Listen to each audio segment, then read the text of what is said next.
పేలిపాలెం గ్రామానికి గౌరవ రాజ్యసభ సభ్యులు ప్రస్తుత నెల్లూరు పార్లమెంట్ అభ్యర్థి అయినటువంటి గౌరవనీయులు వేడుంపాక విజయసాయిరెడ్డి గారు సత్యమణి గారు వాళ్ళ కుమార్తె గారు ఈరోజు ఇంటింటి ప్రచార నిమిత్తం మన గ్రామం రావడం జరిగింది. ఇక్కడ ఉన్నటువంటి సర్పంచ్ అయితేనేమి, ఎంపీటీసీ అయితేనేమి, మా జిల్లా మహిళా అధ్యక్షురాలు వాళ్ళతో కలిసినటువంటి ఇంకా పెద్ద నాయకులు అయితేనేమి, ఇక్కడ గోపిరెడ్డి గారు అందరూ కలిసి స్థానిక సంస్థల ప్రజాప్రతినిధులు, మండల లీడర్లు అందరూ కూడా ఈ యొక్క ప్రచారంలో పాల్గొనడం జరిగింది. ఒకసారి ఈ గ్రామం గురించి 2 మాటలు మాట్లాడాల్సిన అవసరం ఎంతైనా ఉంది. ఎందుకంటే పేలిపాలెం గ్రామాన్ని ఈ యొక్క ఎలక్షన్తో సంబంధం లేకుండా గతంలో ఎప్పుడో అరబిందో సంబంధించినటువంటి వాళ్ళ సొంత ఊరు కాబట్టి వాళ్ళు దీన్ని దత్తత తీసుకొని ఎంతో డెవలప్మెంట్ చేశారు. ఈ రోజు వాళ్ళ కుటుంబ సభ్యులైనటువంటి విజయసాయిరెడ్డి గారు ఇక్కడ పోటీ చేస్తున్నారు. ఒకసారి ఆలోచించండి, పార్టీలు పక్కన పెట్టండి. దయచేసి వాళ్ళ వీంకులైనటువంటి విజయసాయిరెడ్డి గారు ఇక్కడ పోటీ చేస్తున్నాడు, పార్టీలు పక్కన పెట్టండి. వాళ్ళ పార్టీకి సంబంధం లేకుండా గ్రామాన్ని అభివృద్ధి చేశారు. రాబో రోజుల్లో కూడా ఇంకా అభివృద్ధి చేయడానికి ఒక మంచి అవకాశం ఉంటుంది. తప్పకుండా విజయసాయిరెడ్డి గారిని ఆశీర్వదించండి, అదేవిధంగా ప్రసన్న కుమార్ రెడ్డిని ఆశీర్వదించండి. ఎందుకంటే విజయసాయిరెడ్డి గారు ఈ యొక్క రాష్ట్రంలో జగన్మోహన్ రెడ్డి తర్వాత ఈ పార్టీకి పెద్ద దిక్కు ఉన్నాడు విజయసాయిరెడ్డి గారు. విజయసాయిరెడ్డి గారు రాజ్యసభ సభ్యత్వం ఇంకా 4.5 సంవత్సరం ఉంది. అయినా కానీ అధినాయకత్వం జగన్మోహన్ రెడ్డి చెప్పిన మాటకి కట్టుబడి నెల్లూరుకు వచ్చి పార్లమెంట్ అభ్యర్థిగా పోటీ చేస్తున్నాడు. ఒక క్రమశిక్షణ కలిసిన వ్యక్తి, ఒక మంచి వ్యక్తి, సమాజంలో పెద్దతనం ఉన్నటువంటి వ్యక్తి. అటువంటి వ్యక్తి మన నెల్లూరు పార్లమెంట్ అభ్యర్థిగా వస్తూ ఉంటే కూతవేడు దూరంలో మనకు మిదాని కంపెనీ ఉంది, ఇంకా మన శంకుస్థాపనకు రెడీ అవుతుంది.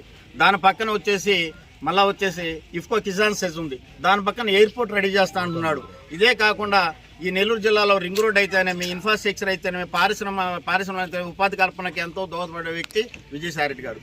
విజయసాయిరెడ్డి పేరులోనే విజయం ఉంది. ఒకసారి ఆలోచించండి, ఈ యొక్క రాష్ట్రాన్ని విజయసాయిరెడ్డిగా నడిపిస్తూ ఈ యొక్క రాష్ట్ర ప్రభుత్వం గతంలో ఉన్నటువంటి పరిస్థితుల్లో కేంద్ర బిందువుగా ఉంటూ కేంద్రం నుంచి రావాల్సిన నిధులైతేనేమి, పెండింగ్ ప్రాజెక్టులు అయితే అటు ప్రధానమంత్రితో అందరితో లైజింగ్ చేసి ఇక్కడి నుంచి ముఖ్యమంత్రిని తీసుకుపోయి ఎన్నో నిధులు తీసుకుని ఘనత విజయసాయిరెడ్డి గారు. అటువంటి విజయసాయిరెడ్డి గారు మన నెల్లూరుకు వస్తున్నారంటే నెల్లూరు ముఖ చిత్రం భారతదేశ చిత్రపటంలో ఉంటుంది. దయచేసి ఆలోచించండి. మరి ప్రత్యేకించి పేలిపాలెంలో ఉన్నటువంటి ప్రతి ఒక్క పార్టీ వాళ్ళకి చేతులెత్తే దండం పెట్టి నమస్కరించి పాదాభివందనం చేస్తూ అడుగుతా ఉన్నా. ఒకసారి విజయసాయిరెడ్డి గారు మనం కానీ పార్లమెంట్ అభ్యర్థిగా మనం గెలిపించుకుంటే జీవితాంతం ఆయన మనకు పార్లమెంట్ అభ్యర్థిగా ఉంటాడు. ఎందుకంటే అటువంటి మంచి క్రమశిక్షణ కలిగిన వ్యక్తి, మంచి వ్యక్తి. మరి జగన్మోహన్ రెడ్డిని చూసినట్టు మన జగన్మోహన్ రెడ్డి మనం చెప్పుకోవడానికి అవకాశం ఉన్నది కాబట్టి విజయసాయిరెడ్డికి మన సమస్య చెప్పుకుంటే జగన్మోహన్ రెడ్డి చెప్పుకున్నట్టే అనుక్షణం కూడా ఈ యొక్క పార్టీ కార్యకర్తల పట్ల, కేడర్ పట్ల నిత్యం పనిచేసిన వ్యక్తి విజయసాయిరెడ్డి గారు. అదేవిధంగా ఈ నియోజకవర్గంకి వస్తే నలపరెడ్డి కుటుంబం వాళ్ళిద్దరూ కలిసి పోటీ చేస్తున్నారు.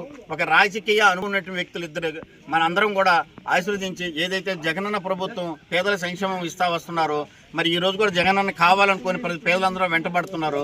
రేపు 13వ తేదీ మీరు అందరూ కూడా ఫ్యాన్ గుర్తు మీద ఓటేసి ఇటు ప్రసన్నన్నకి అటు విజయసాయిని కూడా మంచి అధ్యక్ష మెజార్టీతో గెలిపించమని మరి కోరుకుంటూ, మరి రాబో రోజుల్లో కూడా ఒకసారి ఆలోచించండి. మరి ఈ రోజుతో పోయేది కాదు. రాత్రులు ఏదో మేము 5,000 ఇస్తాం, 10,000 ఇస్తామని వస్తున్నారు. కొంతమంది ముసుగు దొంగలు కూడా వస్తూ ఉన్నారు. ఈ యొక్క నమ్మొద్దు. 5,000తో మన కుటుంబాలు బాగుపడవు. ఇటువంటి 5,000లో జగనన్న ఎన్నో ఇస్తున్నాడు మన అకౌంట్లో. ఒకసారి దయచేసి చూడండి. మన అభివృద్ధి రేపు వేసే ఓటు మన 5 సంవత్సరాల అభివృద్ధికి చోటు. ఒకసారి విజయసాయిని ఒకసారి గుర్తు చేసుకోండి. అటువంటి మంచి వ్యక్తి మన జిల్లాకు వచ్చాడంటే మీరు ఒక్కసారి ఆలోచించాలా. జిల్లా ఎంత అభివృద్ధి తీసుకోపోవాలో, మరి రాష్ట్రం అయితే ఒక పక్క పెట్టుకొని ఈ జిల్లాను ఒక ఎత్తున తీసుకొచ్చేటువంటి మంచి వ్యక్తి విజయసాయిరెడ్డి గారు వచ్చారు. కాబట్టి ప్రజలందరూ కూడా ఒకసారి కన్ను తెరిచి చూసి ఒక పక్క మన జగనన్న పరిపాలన కావాలంటే ఇక్కడ ప్రసన్నన్న గెలవాలా, విజయసాయన్న గెలవాలా. తప్పకుండా ప్రతి ఒక్కరు కూడా వాళ్ళ బాటలో నడవండి.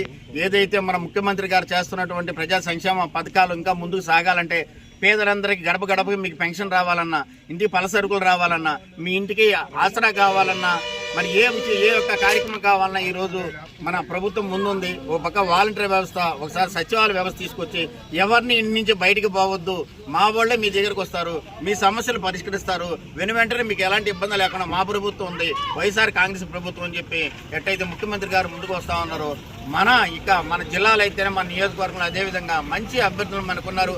సుపరిపాలన అందించేటువంటి విజయసాయిరెడ్డి గారు, ఇటు ప్రసన్న కుమార్ రెడ్డి ఉన్నారు. కాబట్టి మరొకసారి మీరందరూ కూడా వచ్చినటువంటి అతిథులను కూడా మీరంతా ఆహ్వానించి మీ ఆప్యాయత, అనురాగం, మీ ఆశీస్సులు ఉన్నటువంటి ఈ కుటుంబానికి, అదేవిధంగా విజయసాయిరెడ్డి గారికి, ప్రసన్న కుమార్ రెడ్డి గారికి, జగన్మోహన్ రెడ్డి గారికి మీరందరూ అందించి రేపు రాబో రోజుల్లో రేపు 13వ తేదీ మంచి మెజార్టీతో గెలిపిస్తారని గ్రామస్తులను మరొకసారి ప్రత్యేక ధన్యవాదాలు తెలుపుకుంటూ సెలవు.